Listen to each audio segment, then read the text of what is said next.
And so today, we are going to ask ourselves, kwa sababu these obstacles will always be there.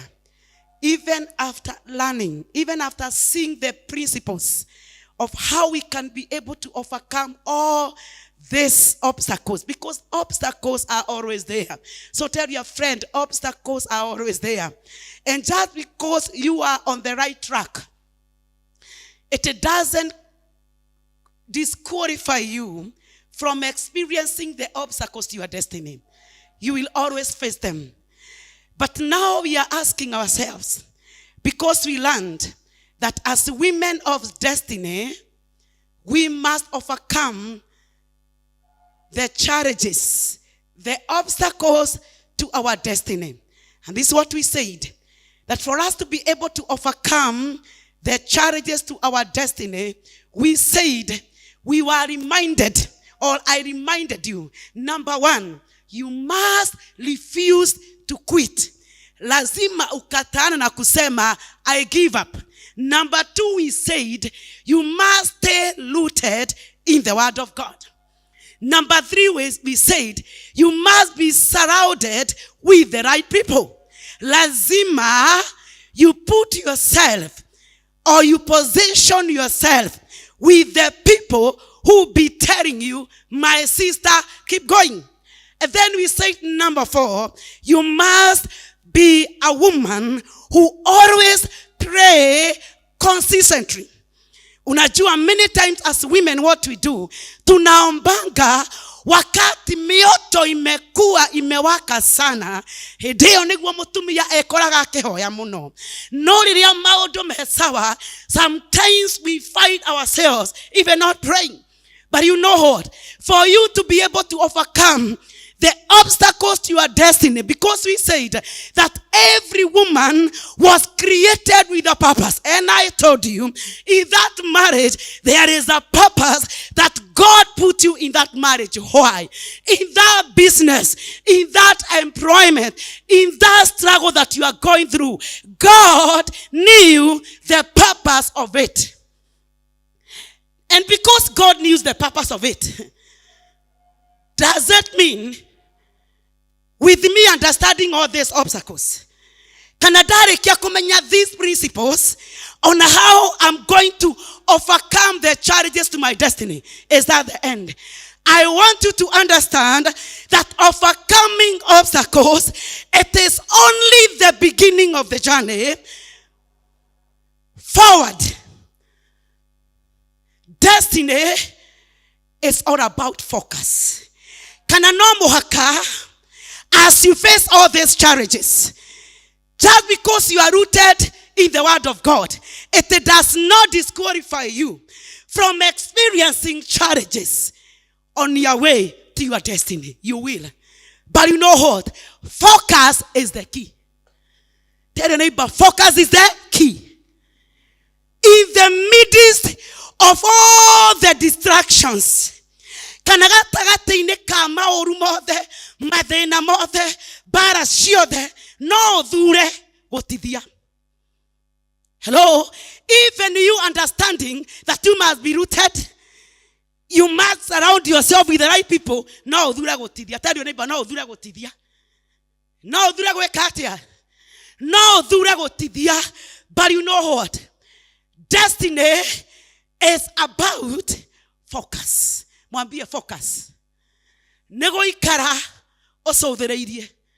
That is what God called me to do. This is what I'm supposed to do. No matter the distractions, no matter what, I am getting there. Hello? I am getting there. Nejue ni makobe ne manana hira mono. Nejue maruwa ne maige hira mono. But I must get there. Because destiny does not mean you're not going to experience pressures. They will be there. Tell your neighbor, they will be there. They will be there. But how do you overcome them? Because we must get there. Tell your neighbor, I must get there. I must get to my destiny. I must become that woman God created with a purpose. No muhakamenya gitumi gya kwa Ngai gwika atia. Ndumwira gukumba. Mwira gukumba, nyora mwira mwira gukumba. That's why today I want us to talk about destiny. A woman of destiny is focused. That's our topic for today. A woman of destiny is focused. Many women, they start with passion. Mabagia na meaki. Mabagia na gitumike nene muno. But along the way, they get distracted by people. And how we get distracted by people, now what you do, you listen to people's opinion. And when God was laying that purpose in your life, you are all alone. But along the way, you get distracted by people. You get drained by competition. In this world, leave around the women that are in the church. Even outside the world, there is full of competition. Competition and comparison. So you forget you are in. You start competing with others. You start comparing yourself with others. All of a sudden, you get astray.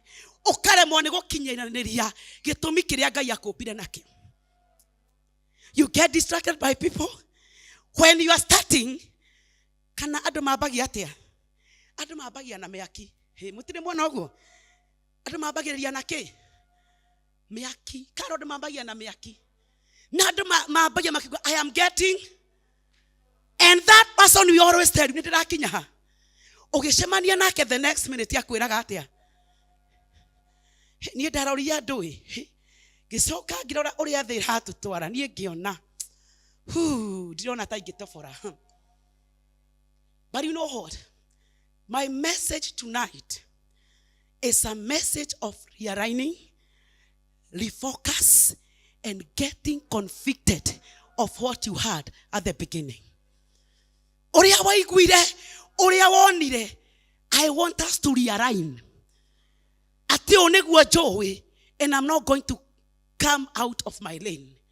And so, give me Philippians 3:13-14. This is where we are going to read. Because this servant of God, Paul understood the focus in the face of trials. This is what the Bible says. Listen to me. Forgetting what is behind and straining toward what is ahead, I press on toward the goal to win the prize for which God has called me heavenward in Christ Jesus. We love this servant of God, and his name was Paul. No ne kwero ta okiodo mwe atiriria Paul andikaga ibuku ria the Philippians Philippi 13. What happened with Paul? Paul are 13-14. Paul are jera. Paul ahoreto bara muno. Paul ginyane ahoragwo ifoko everywhere. But you know what Paul said? I am forgetting the past. I am focusing to win the prize that God has kept for me.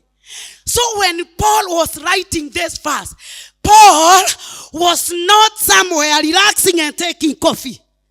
Hello? It was in the midst of trials.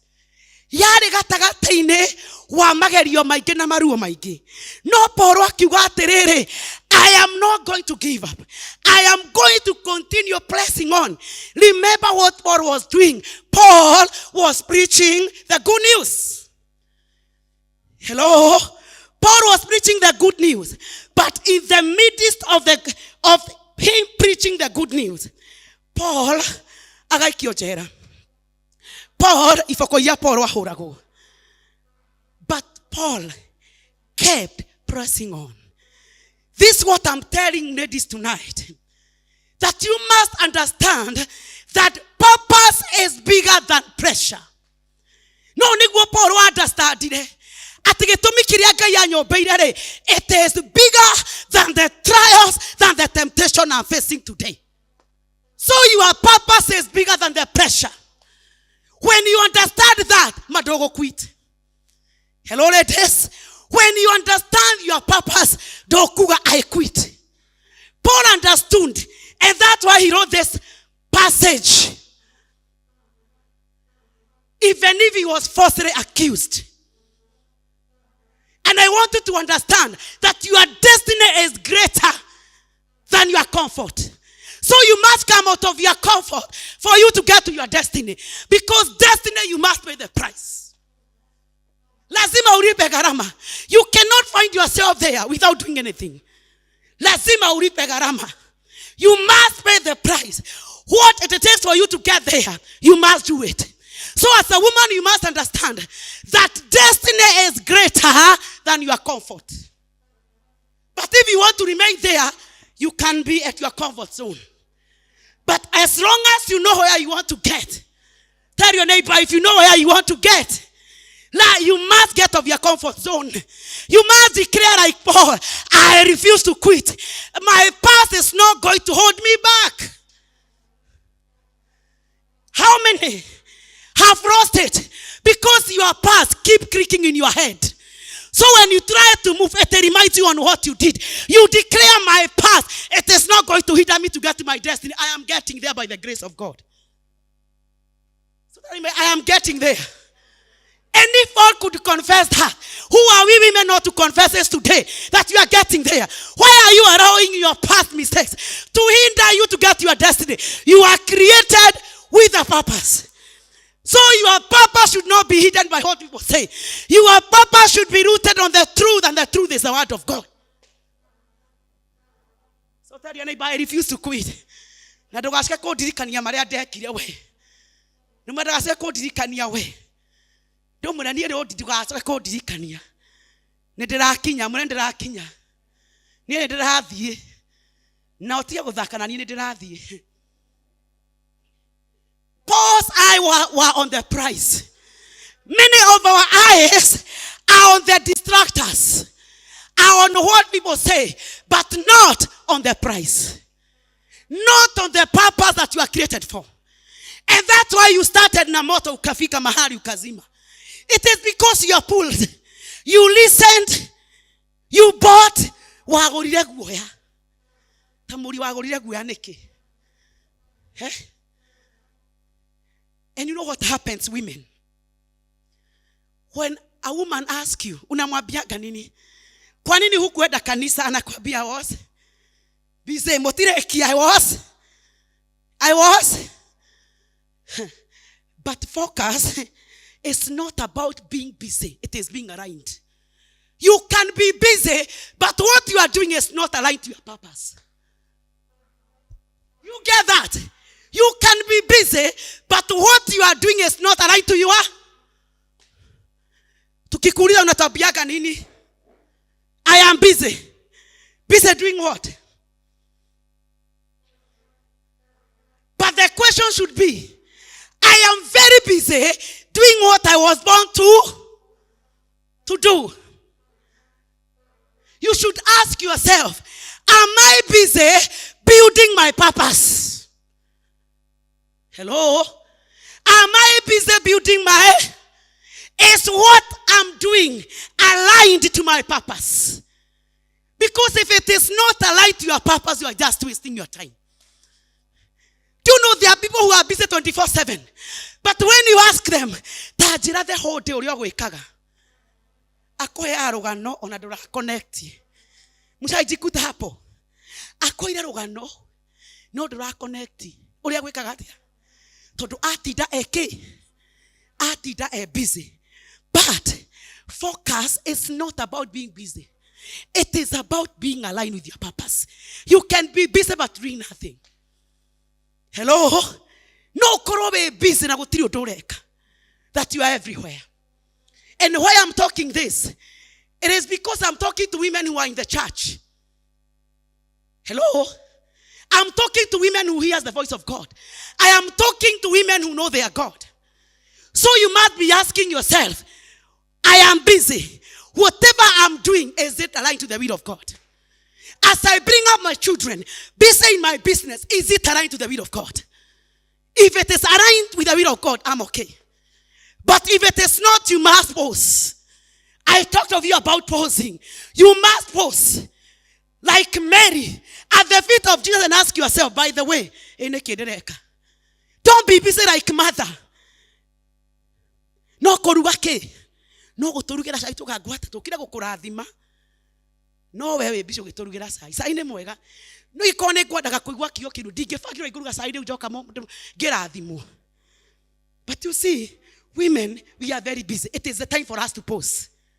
The time for you to pause and ask yourself,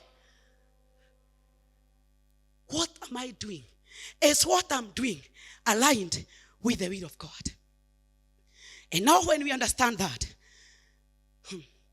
I want you to understand that there is a difference between a distracted woman and a focused woman. And a distracted woman is a woman who chases everything. A distracted woman chases whether that ngania egotigoria gwekaga eketia. Hey, get it right, women of destiny. There is a difference between a distracted woman and a focused. Whether utwarwo kundu horera ngania egotigoria gwekaga eketia. Uria gwekaga ri, was it important? Onado ikana important. So this person is a people pleaser. Hello, hey, Pastor, now you get it. This person is a people, but a focused woman will tell you on the phone, my friend, that is the right thing. But you know what? If it is not going to follow into my character, allow me to finish, then we'll talk later. A focused woman. Kana nenyo bego thabagia. Deraga wajiro thabia nyoba tondu wa boinia jeta. Washing a house for me it means a lot. So I won't leave it disorganized. I'm just giving that a simple example. I am not going to leave it disorganized. Whatever I am doing is important. Because cleanness to my children and to my family matters. Hello? So a distracted woman, I could go everywhere. And this woman, people will always say, to hold it and I want to to hold it angania, to hold it angania. Don't go kind of I where people please. People, yes. I go aga, your neck is your neck. Aga go and carry your neck yaku. No yake, Aligane won't you at the weekend. I will be a on a cavega, I got together, I got Katia. Mariana Biashara Shigana. But the focused man will always ask God, in this business, in this family, what do you want from me? What do you want me to do? Modo akorago e chonjo, auga ne one we katia. Akone fukwe kwa dekaga, we kumuhorera adimo modie coffee, that's a non-business. To me, what I'm doing is very important. But a woman who is distracted, she's everywhere. Sijui kama wewe unakuanga everywhere. A distracted woman, time yake koragwo a field. Time yake koragwo a field. But as she feels that time, maundu maria areka that whole day, it is a lot. Why ni ugikinya no utamenyaga uria accomplishire no uria ataneka atia. Because her calendar is full. But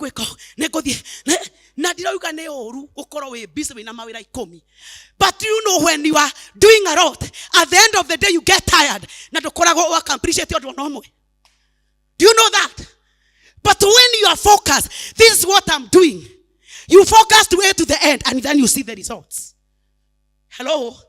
So a distracted woman, that's her calendar is always full. But a focused woman protect her time. That what I'm doing, she had already factored that I must go to Destiny Woman. So, amefanya mambo yake mzuri sana because anajua lazima aingi.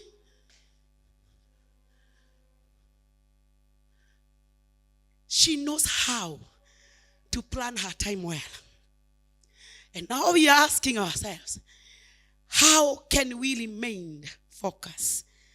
How can we remain focused in a distracted world, How can you remain focused? Because we must be focused. Tell your neighbor, you must be focused. Lazima uelewe what you are doing. Number one, guard your mind. Guard your mind. Romans 12, verse 2, the Bible says, be transformed by the renewing of your mind. Then Proverbs 23:7 says, as a man thinks in his heart, so he is. Meaning, destiny starts from here. Your mindset. So you must guide the thoughts, the harmful thoughts that are getting to your mind. You must replace the lies with the truth in your mind. And the truth is the word of God. And you must reject negative voices that come to influence you, to distract you from your lane. No moka gwetekagera kugasha kuri meshiria maria mathuku. Uria waiguire ri, you must stick to those thoughts. Because the moment you allow those thoughts to stick in your mind, what happens? Othiaga ukigucagia na thutha, ucokagia na thutha, ucokagia na thutha. And then after it all, tukoraga mundu utaretaũka. So you must focus on the truth. And I want to give this example of this woman of God. Eve versus Mary, the mother of Jesus. This is what happened. Eve re marĩirio nĩ Ngai mena mũthuri wake. Ũguo nĩguo maandĩko matwĩraga. And they were given a command. In Genesis 2:16-17, they were given a command in the Garden of Eden. Mũtikanarĩe mũtĩ ũrĩkũ. Mũtikanarĩe mũtĩ ũyũ. Maya mangĩ mothe no mũrĩe. No mũtikanahutie mũtĩ ũrĩkũ. Those were the instructions from God. But what happened later? When Eve allowed other voices, and the voice was the voice of Satan, it led to her fall. Yet, nĩarĩtwo nĩ Ngai mena mũthuri wake, mũtikanarĩe kĩ? Mũtikanarĩe mũtĩ ũyũ. But now here comes Satan in Genesis chapter 3. And Eve lost her focus. Why? Because she entertained the wrong voices. Atumia twambagĩrĩria wega. And you heard God very clearly, true or false. Some of us will start saying, Daiguireo. Hey, ladies, talk to me. Then along the way, what happens?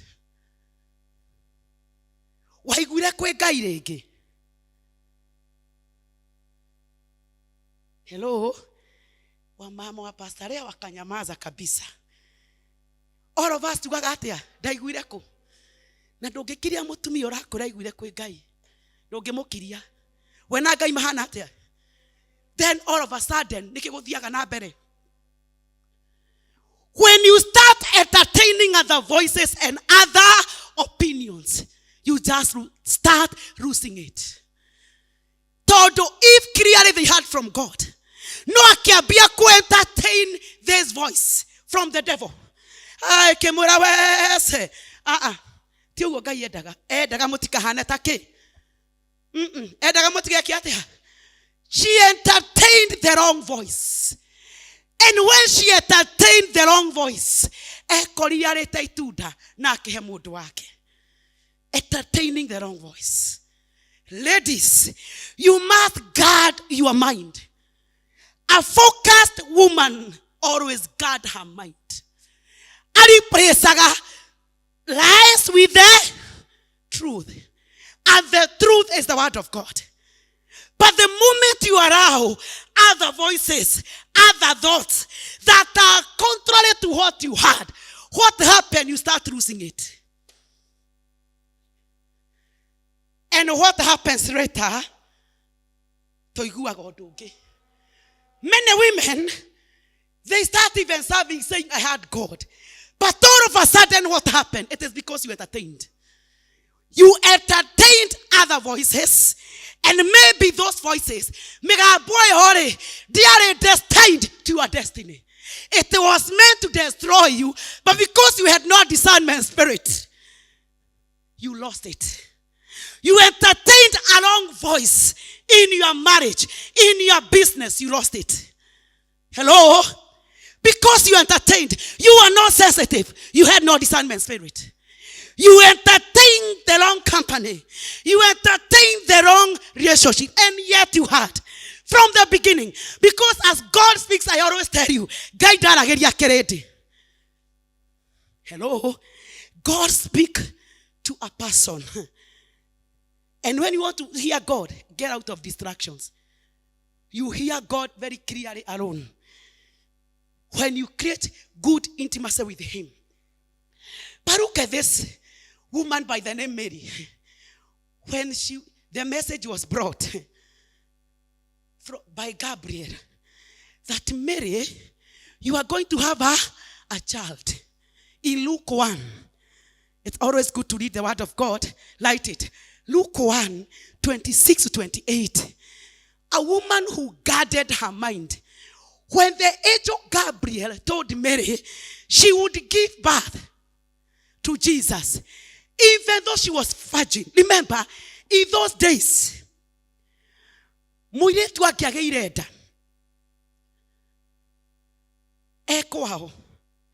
are treated as an outcast. There was shame. But you know what Mary did? Yet, no directly control. She never allowed the fear to control her.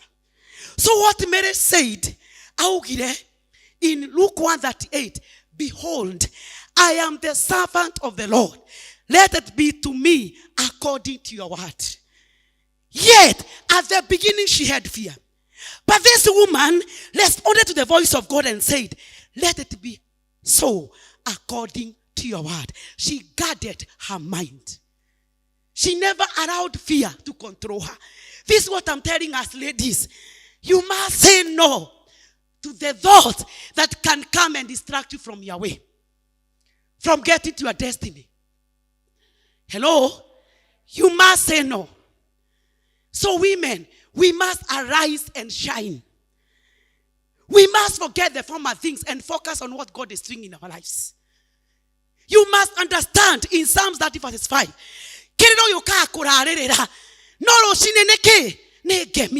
So when you understand that, you guard your mind. Tell your friend, guard your mind. And how do you guard your mind? You guard your mind by meditating on the word of God daily. Because we said we are running. How do you guard your mind? Yes, Pastor Ria, you are telling us. We must guard our mind. You guard your mind by meditating on the word of God daily. Psalms 119 verses 11. Your word I have hidden in my heart, that I might not sin against you. Number 2, pray daily.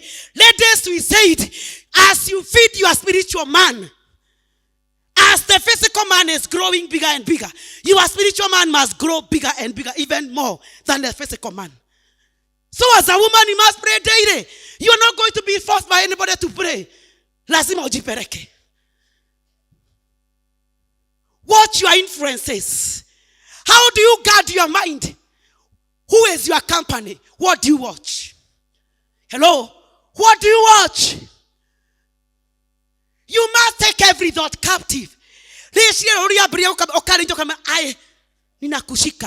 Where I am not going to think that direction.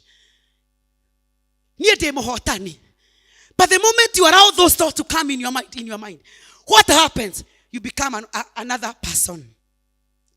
Number 2, remember we are saying as women, how do we stay focused? Hey, our destiny woman does not compare or compete. Hello? She's taking her in. What is destroying even the world today is competition. You don't know how to stick in your lane. You cannot be Pastor Leah. You cannot be so and so. You must understand who you are.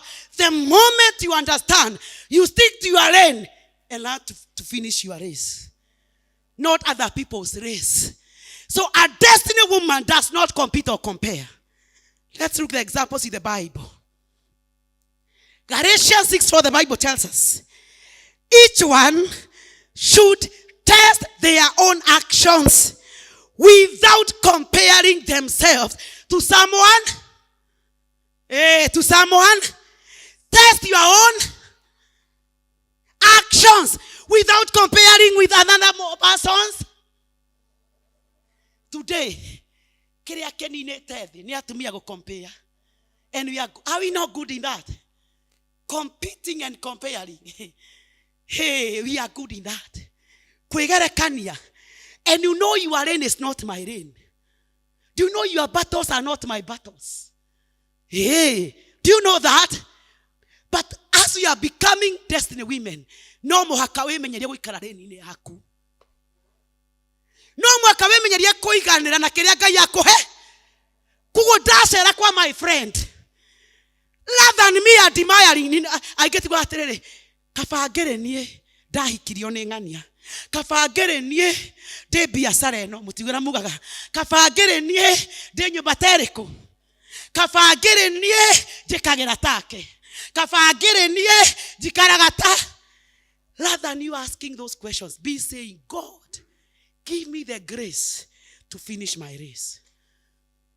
Hello? Give me the grace to finish my, because you cannot become her. Hey, tell your neighbor, you cannot become her. Hey, Mwabia, you cannot become her. You trust God in your journey. Trust God in your journey. So I won't compare myself with you. Because I'm Leah, you are our boy. Now our boy bara yorowaga disyowe na yadwaga dosyowe. But why do you have to compare and compete? And in the Bible I'm going to show you. They na bereria gokodo na Biblia ine yari okuo. Hello? Competing everywhere. And you know what? Comparison is the vision killer. Because the moment you start comparing, do what you are created for. Hello? Comparison, it's a vision killer. It makes you feel like you are not worth. Kafaita gasiariro. Kafaita gahikire. Kafaita gabria biashara no. Kafa. I am telling you today, comparison is the vision killer.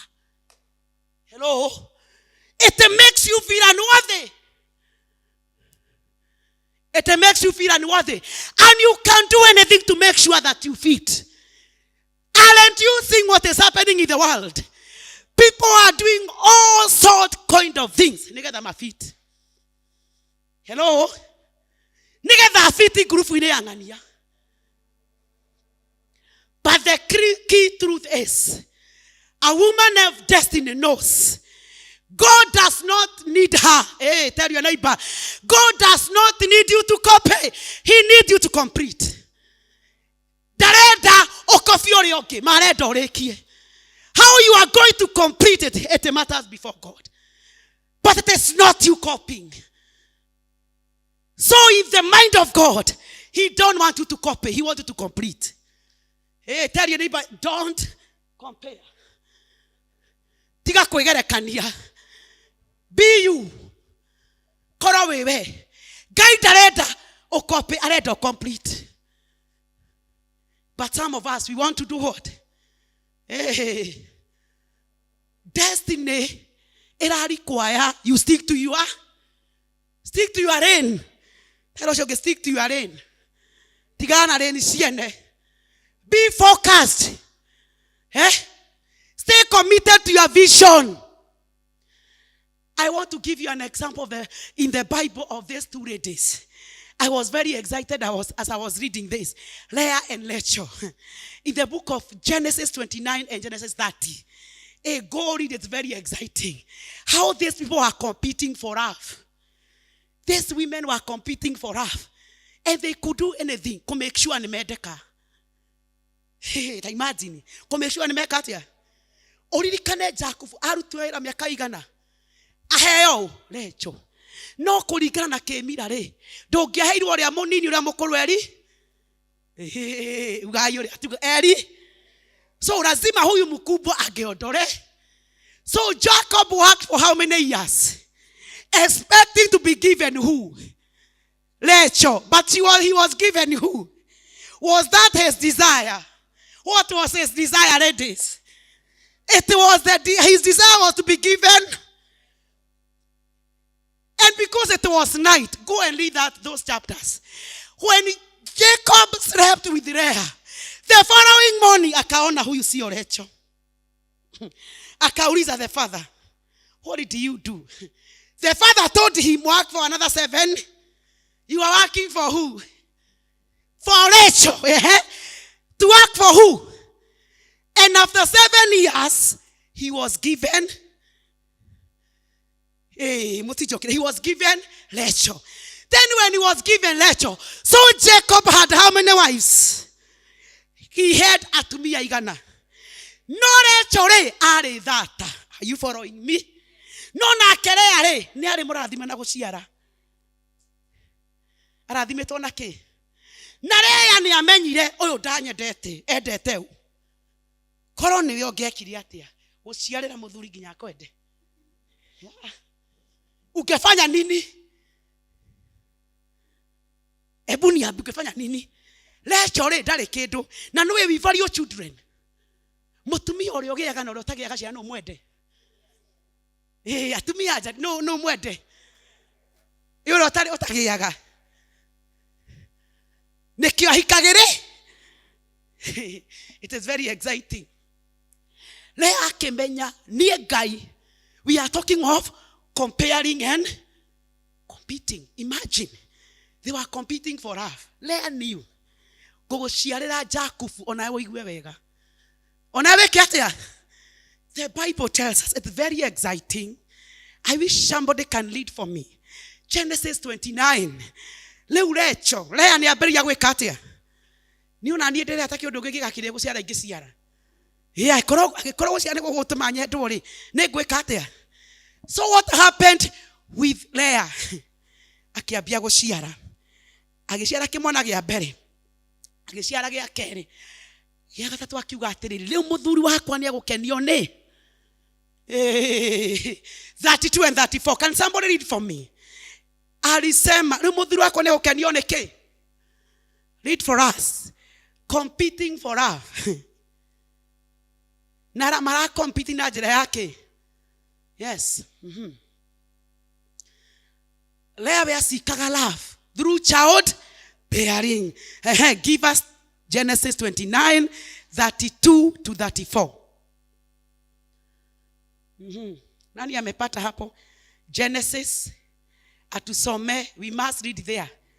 We must understand that sometimes we compete, competing and comparing, rather than you sticking to the plan that God created you for. This is what the Bible says. Oh, read for us, Lucy, kindly. And stick there. Leah became pregnant and gave birth to a son. She named him Reuben, for she said, it is because the Lord has seen my misery. Surely my husband will love me now. Continue. She conceived again, and when she gave birth to a son, she said, because the Lord heard that I am not loved, she gave me this one too. So she named him Simon. Again she conceived, and when she gave birth to a son, she said, now at last my husband will become attached to me, because I have borne him 3 sons. So he was named Levi. Stop there. Leah no having happened guciara. So Leah is seeking favor through child. Stick, nataka tufuate vizuri, ladies. Leah, she is seeking what? Love. Through child. Number 3, alisema aje? That now because I've given birth to how many sons, I qualify to be whose wife. Leah kimenya na dimukenagia ndari unduonaga. Let's continue. Continue. She conceived again, and when she gave birth to a son, she said, this time I will praise the Lord. So she named him Judah. Then she stopped having children. Yes. She gave 3 sons, looking for favor from her husband Jacob. Jacob ndari undu augaga. Hakuwa anasema kitu. So now Leah akaona hapana. Leo negenetie muthuri uyu muno ndari undu ekaga atia. Leo kabagenie Ngai. And you know Judah was included in the lineage of Jesus Christ. But between her, Rachel and Leah, this is the point I want you to get. Rachel became so jealous of her sister Leah. 30 verses 1 it says, she told the husband, you must give me children or I die. You must give me children or you must give me children or I die. Jacob told her, am I in the praise of God? Am I in the praise of competing for the wrong? And you know what? Rachel is the only competing. Because Rachel thought, now Leah will be loved more than me. Because she has children. So what Rachel did, oh, ira moiretu wa wira akinengera muthuri we iniorimu. Bilha akimunengera nigetha muciare. Ma Jacob wari na munyaka. No ici 12 ciarĩ ciatumia hau. 4 women of Jacob. See this competition. Leah akegana akeguciara. Akioya maid servant Zilpa agitwarira Jacob. Jacob wari na bahati. Competition. Are you seeing? Not knowing, because at the end of it all, I was asking myself, I wish Leah and Rachel knew the purpose God had for them. Matigia compete. Because the moment you compete, you become so hurt. And you lose your joy. And so for Leah and Rachel, it was competition. Tell your neighbor, competition. Leah kiona nani negotwarira muthiri wakwa ki. No menya nagete cigana. No Rachel ndari. Rachel agitwarira muthuri akegea cigana na Bilha. Are you following me? Akegea cigana. Koguo ucindara gutina bia tha ici. Rather than you competing with another woman, why don't you compete that woman? Hello. Why don't you lift that woman up?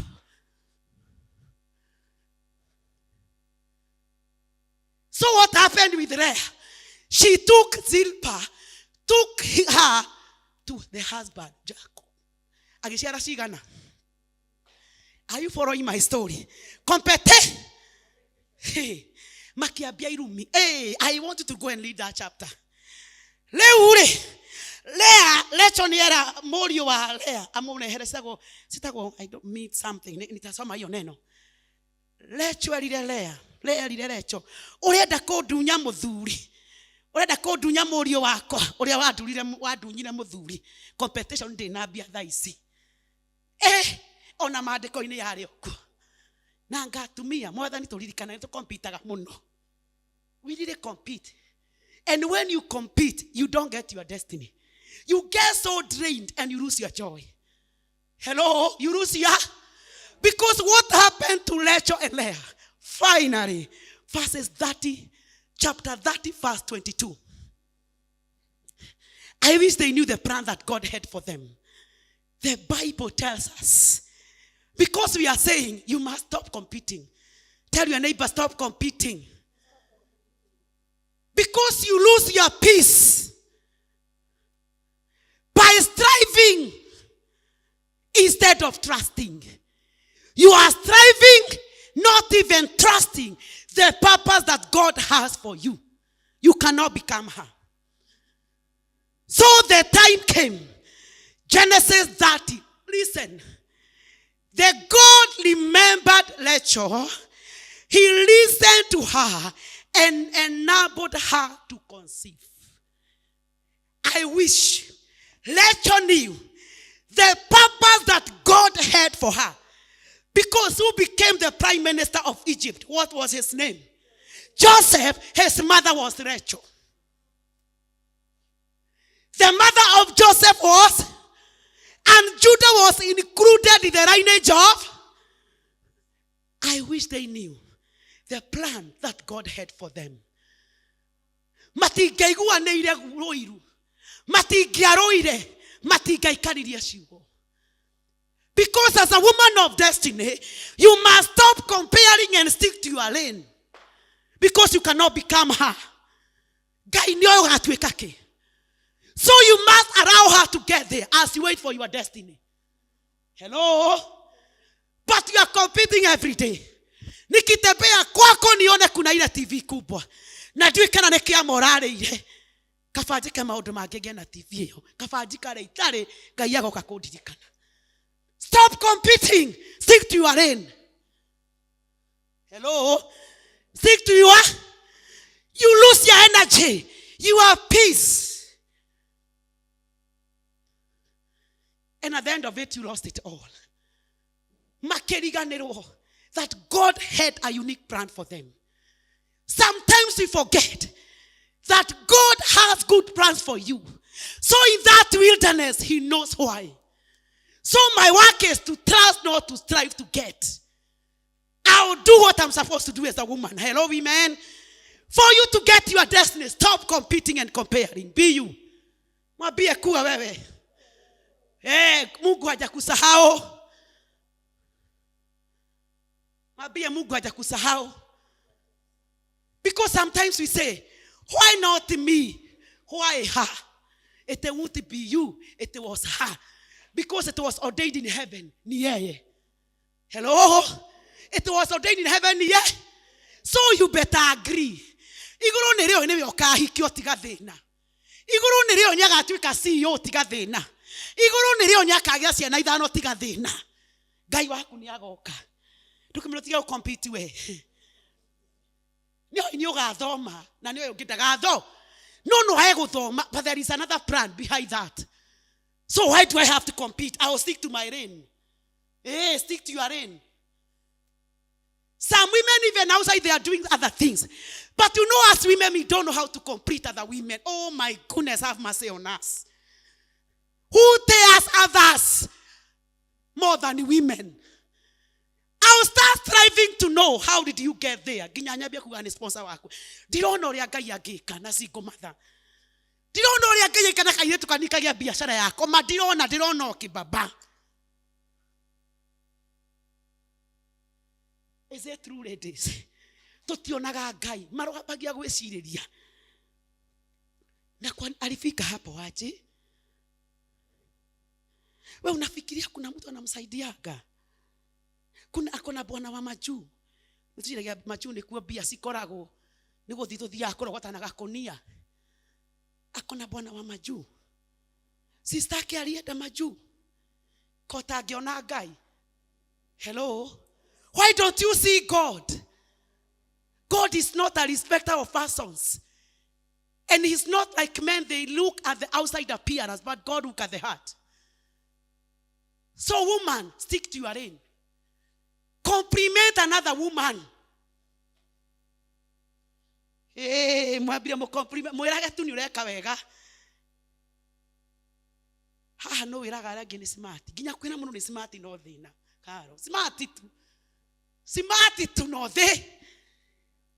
Umeretie gikindi na mwenake hau. Na ni urone yakirete gakuo gathaka. No ndungimwira. Tondu rona ti wofati gwikira na ni ifati gwika atia. Imagine. And you want to tell me we are going to get to our destiny. For us to get to our destiny, you must stick to your lane. Mwambie stick to your. When you visit your friend, ukikuta amebarikiwa, don't admire her success. Rather than admiring, say, God, I trust you in my journey. She got there, I'll get there. But how, I don't know, but I know you'll come. That is a woman of destiny who is not comparing her life with other people's life.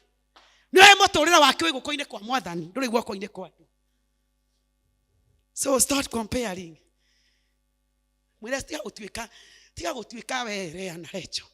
Can you imagine sisters fighting? They are fighting for one man. And you know, imagine mamu marry. Nimrami wadiraga mamu marry. Na the sisters. Gutiari kurekereria ogi. Gutire kurekereria, atireke gurekereria tu. Gurekereria nie wira we. Beatrice tukungangana muno we. Kaba hero we 10 we. Imagine. If you think it deeply, you can see the jealous that was there. The jealous that was. But they had no clue that God had good plan for them. That yet later you are barren. But you know what? To become the mother of a prime minister, Joseph. I wish later you knew. You could have said, I wish Leah you knew. Don't get share go kiwa na new nie ko nyenda. Na ka ko appreciate. To ko ndare haga diaper. Ukigeire muno ciana, we ukiuga ni agwika atia. No ana akidai na wira wa. Riu Leah akiona riu ndiko muciarira ringi. Kabange Juda, mwathani ndathimira uyu. Tene daga hakwe mwathani amurathimire niki. Tondu eciria guciara no gutuma akurify gutuika the best wife. No kwera go compete go qualify go get where ocio mwega. So tell your neighbor, wewe, stick to your lane. Stick to your lane. That's the lesson you can learn from this, from lecture and Leah. Stick to your. Celebrate other women's victories. Celebrate other women's. Celebrate other women's. Toria neighbor terere, manio ma celebrate. Guy, o celebrate modo. Atire pasare ya ogenagia. Guy, ugi oguo. Difati. Fati go korone ni. I this have to be me, Michelle. Si wewe ni mimi. Hapana. Atewe smarti. Neni fati wekera agueyo. Hapana. Atewe siyo akabuni. Neni efati we. Atewe gwaku. We ofati go korogo ba neni efati. Complete another woman. Lift another woman up. Women, know your time is in the heart of God. Know your time is in the heart of. You know what amazes me, women. And I want to give you this example in the Bible. There was these two women, Elizabeth and Mary. Who was Elizabeth? The mother of John the Baptist. Who was Mary? Mother of Jesus. Do you know what happened? And this is what women, we should strive to do. Elizabeth, they took a long time without having children.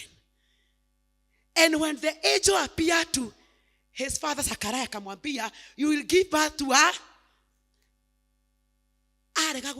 What happened? He went mute. Akanyamazishwa. Na akaambiwa utaongea when the child will be born. So now, Elizabeth akuireda at her old age. But Mary, the mother of Jesus, alipata miba akiwa kayangster. Kayangster. Kwaja yake dia ina struggle. Yake dia ina ke. Kairetu yake dia ina struggle. Yake ni yaro. Eo kireha. Kairetu kani. Elizabeth. Let me ask you. If you are Elizabeth, I visit you as Mary. De nada. Na soso e nada. Ungesema nini? Yeah, let's talk, women. Let's talk. Ungesema nini? So, umetebelewa na kasichana, your daughter. Kwanza your daughter. Let's use that. Your daughter is pregnant. Na waserera mamu anyu, marashi are mukuru. Tell me it is. Your mother. Now, figure this picture. Ni mamu wanyu. Tetego. Oh, we moko. No, get go siara. Totira siara ganya na torathima. Imagine okimera mamu wanyu we neno kairetu na kere arakwangira gacaye naki. Can you figure that picture? Ogieka ati akoro ni we. Tell me. Ogiabia kuga, tell me.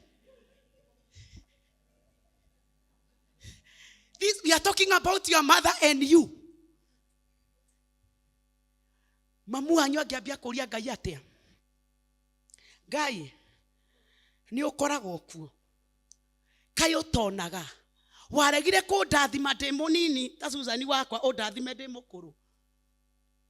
True or false? Kana ngiambie kuga hallelujah turacira na mwari wakwa. And we are talking of Elizabeth. I want you to get this picture as a woman.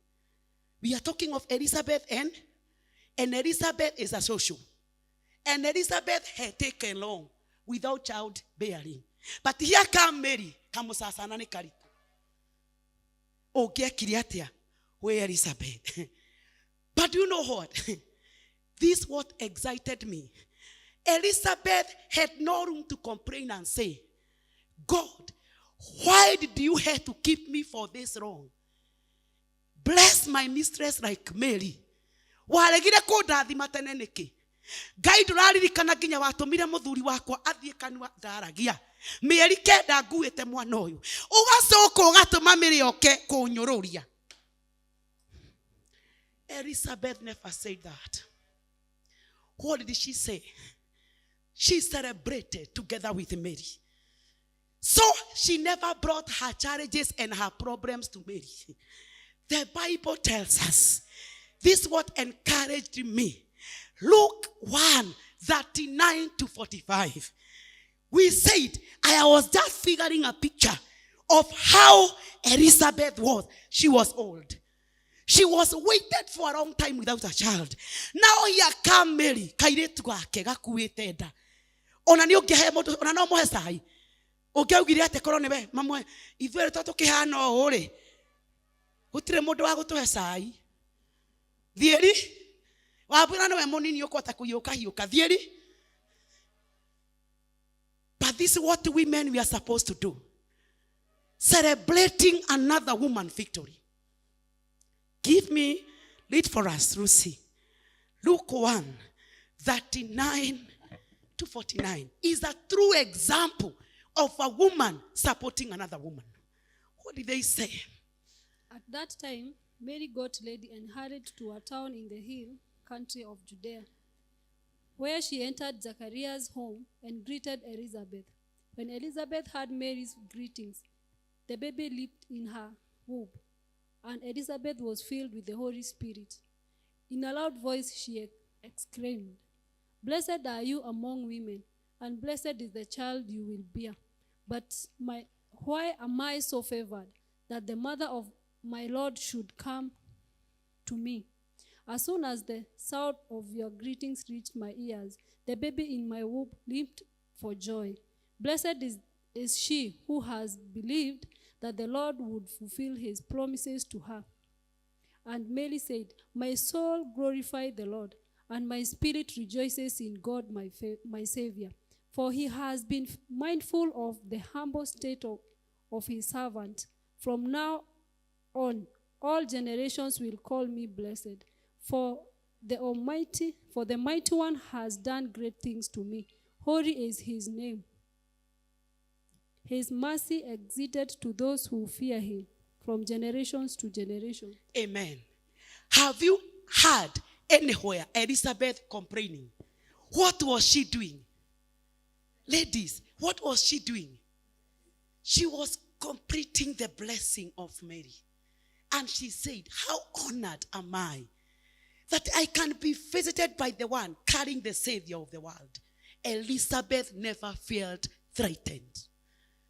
Women, do you know sometimes we become so much threatened by another person's success? And that's why you always ask, "Nikia tare nie ariwe." Women of destiny, they don't compete. They stick to their lane. Elizabeth was not jealous. And I want to encourage us women, if you want to get your destiny, you must start completing other women and lifting them up. Tondu gutire kirathimo yaku maiyite ni Ngai umakinyitie. So wihokere Ngai rugendo rwaku. So celebrate with other women. But many times, rather than us celebrating, we are tearing women down and down and down and down. You forget that your blessing cannot be my blessing. Your success cannot be my success.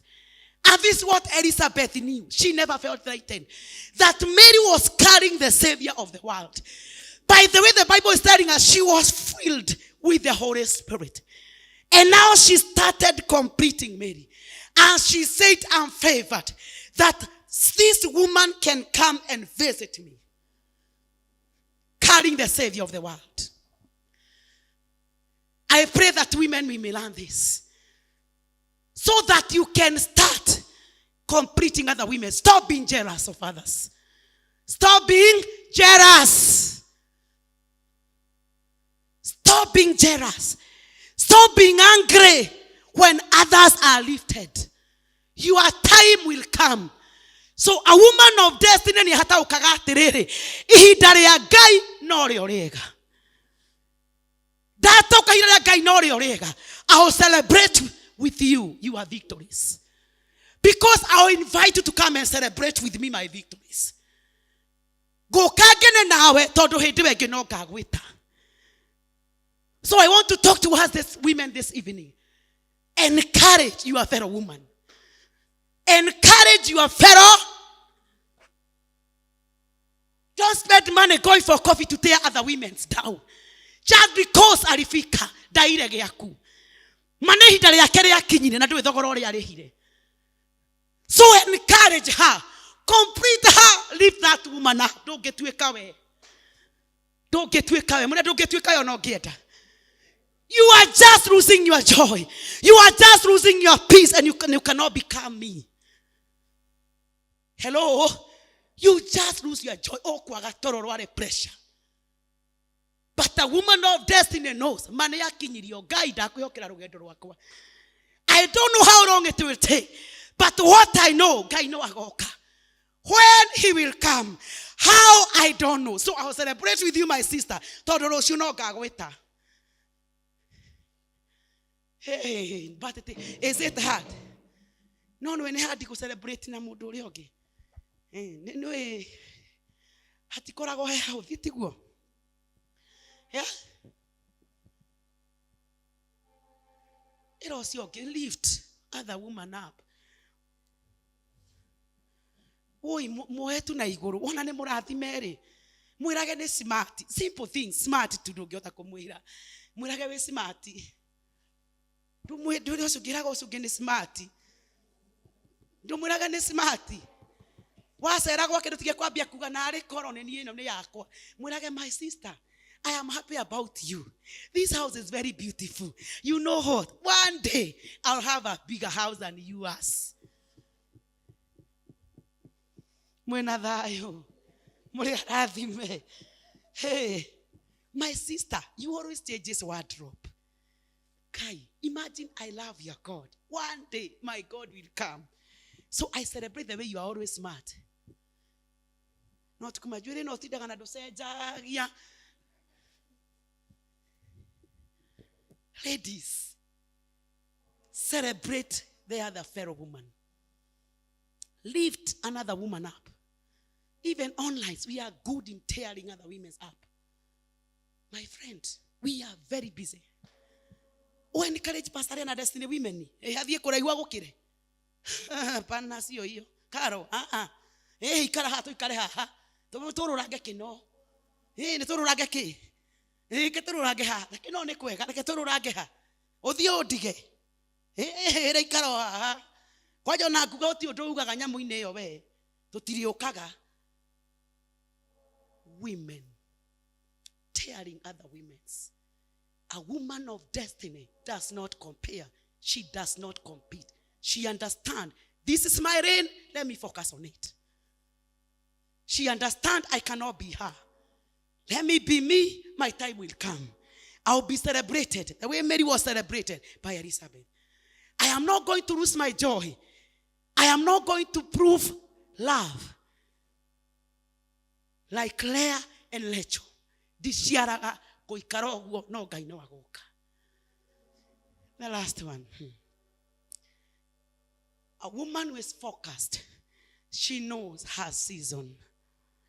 Niwe mahida make. Ecclesiastes 3:11.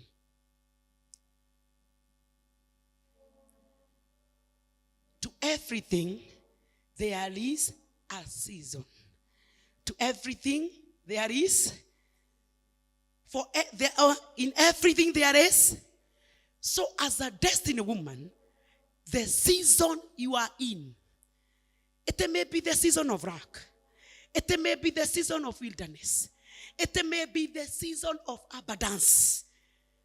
Because seasons come differently. As a woman of destiny, you are supposed to ask yourself, what is God doing in my life right now? You don't rush to your destiny. You wait the time of God. Bwana asifiwe. You wait for your time because God understands your season. If you are single, embrace it with a purpose. If you are in a quiet season, use it that. God is using that season to grow you. If you are in the season of opportunity, move with boldness because God is using you in that season with a purpose. But you must understand your seasons takes the grace of God. This woman by the name of Esther, do you know how long it took for her to be presented as a queen? It took 1 year. Say 1 year, 12 months. Guthodeko. Nigetha kiumira kwi muthamaki ri, nigetha aadimayo. So for Esther, let me tell you, even for favor, it was being prepared. For 12 months, Esther was being prepared. That one day she would become a queen. But they did not come automatically. So a woman of destiny understands that the season you are in, it takes preparation. For you to get there, you must be prepared. Esther 2 verse 12. The Bible says, before a woman come to go into King Xerxes, she had to complete 12 months of beauty treatments, 6 months with oil of male, and 6 with perfumes and cosmetic. Hey, how many? Mwaka mogima. Tabiuri aterere. Hakagwa makeup akerutago.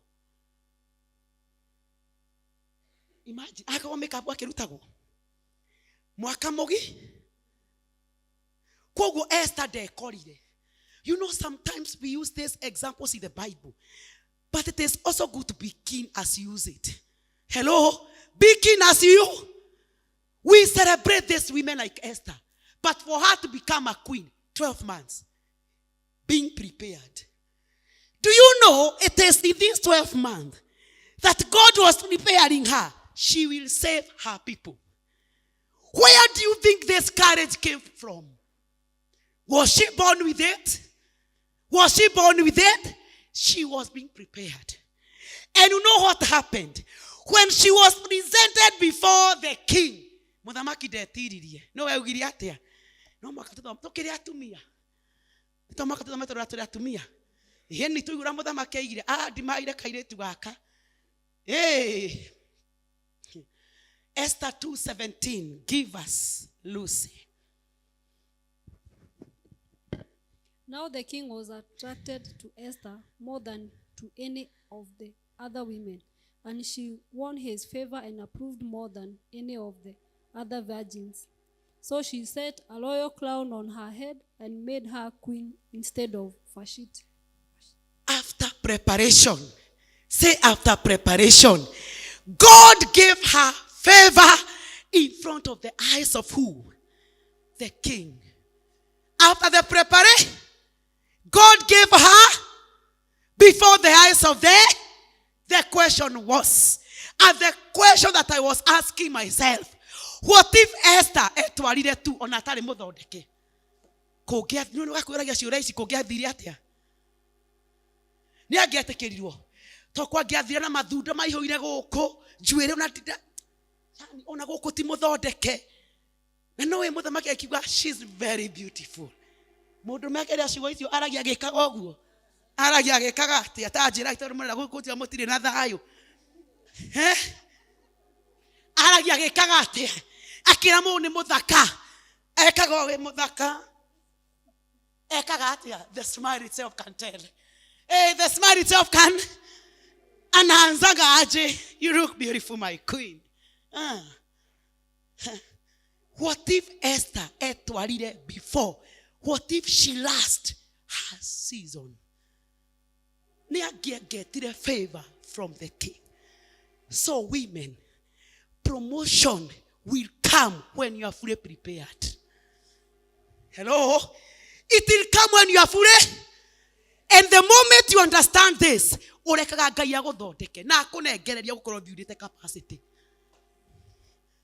hello? And that's why we hear of Esther. That even when she went before the king, do you know what the king told her? Hey, give me the petition that you want. I will give this man Haman wanted to kill our people. Haman immediately. What if this woman rushed her season? Why do you want to rush your season, ladies? Be prepared fully.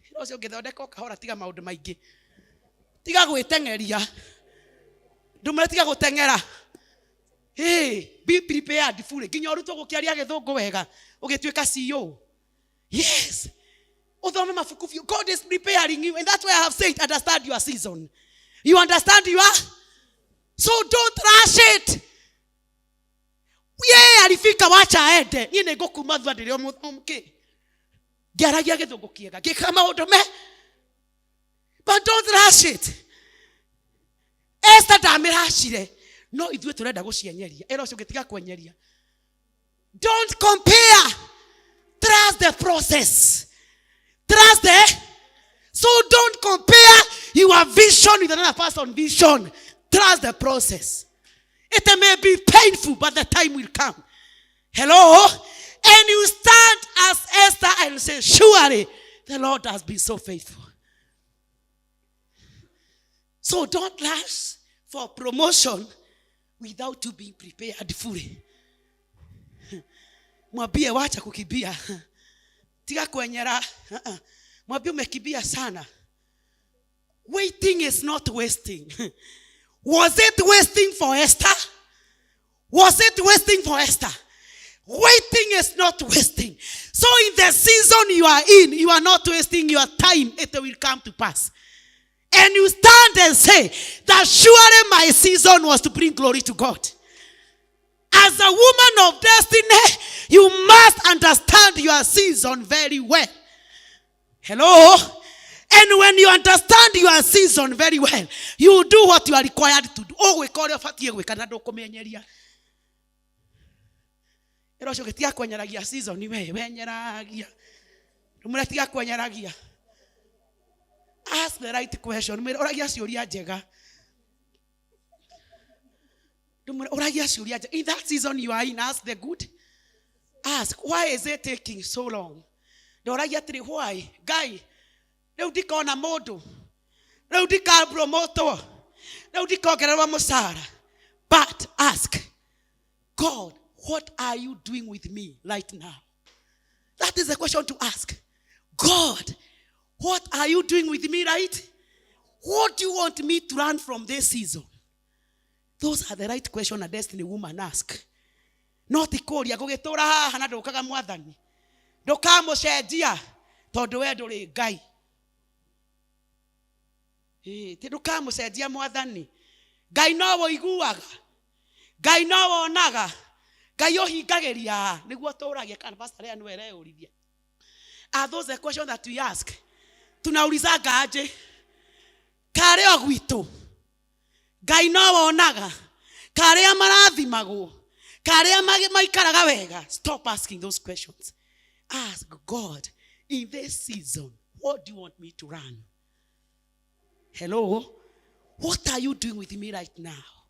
Maybe God is preparing you to become a woman of icon.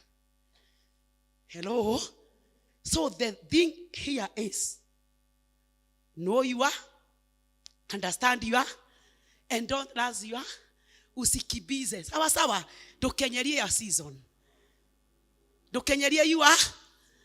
So how is a woman of destiny supposed to be focused? Number one, you guard your mind as a woman. Niki kukigiraga haha. Ni acio encourageaga matinde magikwe. We ni waiguire. Riu ithura tuthikiriria niki maoni maitu. Gikwiraga ume wira ucio no ikarite miaka mingi. No kono ugatuika the no kono ugatigirwo wira. So let me be there, God will come. So don't allow the negative thought to occupy the right thought. Sawa sawa? And number two, don't compare or compete. Sasa hiyo kwanza ladies tuachane tu. Ira mwathani ndeithia kwaga compare mwathani na aria angi. Ndeithia kwaga compete ga tondu hau ni haratunina. Compete ga. Ndungituika ni ona ungienda. Ndungituika ucio no ungienda. God knows your potential. Hello? God knows He knows your potential. So leave the other person's potential. Number three, understand your season. The moment you understand your season, you stick there waiting for God to come in the right time. So tell your fellow lady, my fellow lady, distractions will come. But the thing here is to remain focused. How do we remain focused? How do we remain focused? How do we remain focused?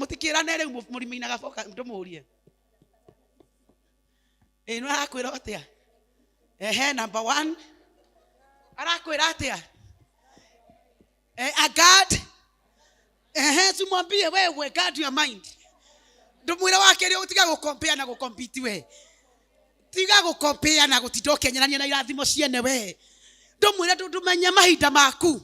Ndumenya mahinda maku ya my sister. Na wamenya mahinda maku kugia na thayu. Mukugia na gikeno. Ndukurayura ciando kenda gutengenania no cio ngi. Mawathie kwa your sister uri celebrate agoria Ngai amurathimite. No ndurigaga na ari korwo ni nie. Urigaga Ngai wakinyirie my sister haha ngukwihokera rugendo rwakwa. Koguo akora your sister, you be celebrating your sister. When your sister get to the next level, before you celebrate with her. I'm waiting to see that. I'm waiting to see you celebrating the victory of another sister. Are you going to celebrate? Are you going to compete? Ni ogociara muno nigetha wendeke ma. Ni wika maundu matari ma Ngai nigetha wendeke we. Don't be like LEAH. En lecho Ngai kwetha wendo na guciara muno. They imagine ga mare ore aciaraga, ore athukitie figa. Na atiri undu muthuri aramwira nginya akiona ngadi wa wana kabaru ngikenie Ngai after ciana cigana. Ta imagine go compete na mundu uri ungi mafiu fiu. Nditi uru tamaka guturaire gikiko kene na manane wona ena ciana ithatu. Nditi uru nduiganire gwaku mothondeke gwaku nditi guo. Iso tona gwaku ndutothondeke tigana na iria ingi. Biashara ena tigana nayo. Tigana biashara please ucio ni akinyire rekenie huireria yakwa Ngai ni ago. Oyo wa muture CEO na ni akandua ki. Kugo ne ngomwe encourage na muria my sister wakinyire atia hau. But how many times do you go to inquire from another sister who is a CEO? How many times, ladies? Are we being helped? Don't compete. Don't compare. Stick to your. Learn your own list. Learn your own. Focus to your own price. Not our prices. Your own. My sister. My sister. You are becoming my sister, you are becoming a woman of destiny. But you know, a woman of destiny guard her mind. A woman of destiny does not compare or compete. A woman of destiny understands her season. Sasa umpe high five mwambie next time when we meet. I want to see you completing me. Mwambie, I want to see you completing me. I want to see you celebrating me, my smaller wins. May the Lord bless you so much. I believe God is going to help us to become those destiny women by the grace of God. May you be encouraged. May you become that woman of destiny who understands her purpose. Not because of what people say, but because of what God had said in her life. May the Lord bless you. and do you good. And I'm waiting to see women of becoming women who will celebrate other women's other women's women who complete others. Ndakuigua tekwira mutumia ũngĩ nĩ smart nĩ tũrĩhĩtanagia. Mwĩrage nĩ smart. Nĩguo mwĩrage nĩ waina wega. Nĩtiguo. Ũtanamba kuona maũru make mwĩrage kawega gake ka. Akaigwe ni karĩnja kahota gũthiĩ rũge. Wacera gwake rĩ ũtanambia kũkinya kũgĩa na attitude kinya nĩ ũmenire gũthiĩ ngwatanĩro tondũ tũtikaragĩra rikiraina gwaku. Ona ake ndũĩ kana tũikaragĩra mbaũ tene. Nĩtiguo. Rĩu we weterere Ngai wa season yaku ũmĩtaũ. Ũikare wega ũgĩe na tha. Ũtige kwaga gĩkeno. Ũtige go compete for nothing. I pray that God is going to help us to become those destiny women by the grace of God. Our Father and our God, we thank you.